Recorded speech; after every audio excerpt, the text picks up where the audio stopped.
وہ تیرے چلانے کی آواز پر تجھ پر رحم کرے گا۔ ہمارے لیے آج کی پہلی تلاوت اشعیاء نبی کا صحیفہ، اس کا 30واں باب، اس کی 19ویں سے 21ویں اور 23ویں سے 26ویں آیات مقدسہ۔ خداوند خدا اسرائیل کا قدوس یوں فرماتا ہے، اے صہیون کی قوم جو یروشلم میں بسے گی، تو بعد ازیں نہیں روئے گی، بلکہ وہ تیرے چلانے کی آواز پر تجھ پر رحم کرے گا۔ جس وقت وہ سنے گا وہ تجھے جواب دے گا، اور خداوند تجھ کو تنگی میں روٹی اور دشواری میں پانی دے گا، پر تیرا معلم ہمیشہ کے لیے چھپا نہ رہے گا، بلکہ تیری آنکھیں تیرے معلم کو دیکھیں گی، اور تیرے کان تیرے پیچھے سے بولنے والے کا یہ کلمہ سنیں گے کہ راہ یہی ہے، تم اس پر چلو۔ اور وہ تیرے بیج پر جو تو زمین میں بوئے می برسائے گا، اور زمین کے غلے کی روٹی پرمغز اور موٹی ہوگی۔ اس روز تیرے مواشی وسیع چراگاہوں میں چریں گے، اور بیل اور گدھوں کے بچے جو زمین میں ہل کو کھینچتے ہیں نمکین چارہ کھائیں گے، جو بیلچا اور چھاج سے اڑا کر صاف کیا گیا ہو، اور ہر ایک بلند پہاڑ پر اور ہر ایک اونچی پہاڑی پر اس بڑی خون ریزی کے دن جب برج گر جائیں گے، چشمے اور پانی کی نہریں ہوں گی، اور چاند کی روشنی سورج کی روشنی کی مانند ہوگی، اور سورج کی روشنی 7 گنی 7 دنوں کی روشنی کی طرح ہوگی، جس روز خداوند اپنے لوگوں کی شکستگی کو باندھے گا اور ان کی چوٹ کے زخم کو شفا دے گا۔ پاک کلام کے پڑھے اور سنے جانے پر خدا کی کثرت سے برکت ہو۔ زبور 147 جماعتی جواب۔ مبارک ہیں وہ سب جو اس کا انتظار کرتے ہیں۔ ہیلیلویا!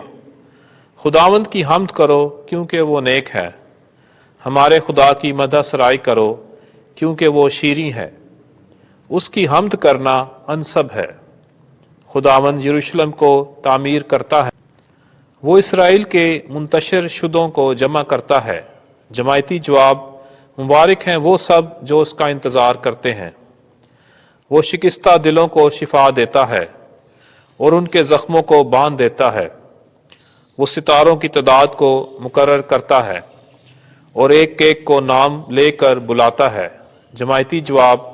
مبارک ہیں وہ سب جو اس کا انتظار کرتے ہیں۔ ہمارا خداوند عظیم اور قادر قوت ہے، اس کی حکمت ناقابل مساحت ہے۔ خداوند حلیموں کو اٹھا لیتا ہے اور بے دینوں کو خاک میں ملا دیتا ہے۔ جماعتی جواب۔ مبارک ہیں وہ سب جو اس کا انتظار کرتے ہیں۔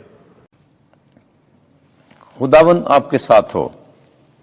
انجیل مقدس متی کے مطابق اے خداوند تیری تمجید ہو۔ 9واں باب 35ویں آیت سے 10ویں باب کے پہلی اور 6 سے 8ویں آیت تک۔ جب یسوع نے ہجوم کو دیکھا تو اسے اس پر ترس آیا۔ اس وقت یسوع سب شہروں اور گاؤں میں پھرتا رہا اور ان کے عبادت خانوں میں تعلیم دیتا اور بادشاہی کی خوشخبری کی منادی کرتا اور ہر بیماری اور کمزوری دور کرتا رہا۔ اور جب اس نے ہجوم کو دیکھا تو اسے اس پر ترس آیا، کیونکہ وہ ان بھیڑوں کی مانند جن کا چرواہا نہ ہو خستہ حال اور پراگندہ تھا۔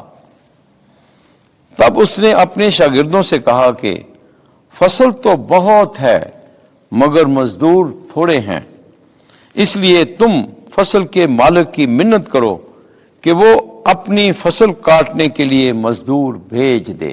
پھر اس نے اپنے 12 شاگردوں کو پاس بلا کر انہیں ناپاک روحوں پر اختیار بخشا کہ ان کو نکالیں اور ہر طرح کی بیماری اور ہر طرح کی کمزوری کو دور کریں۔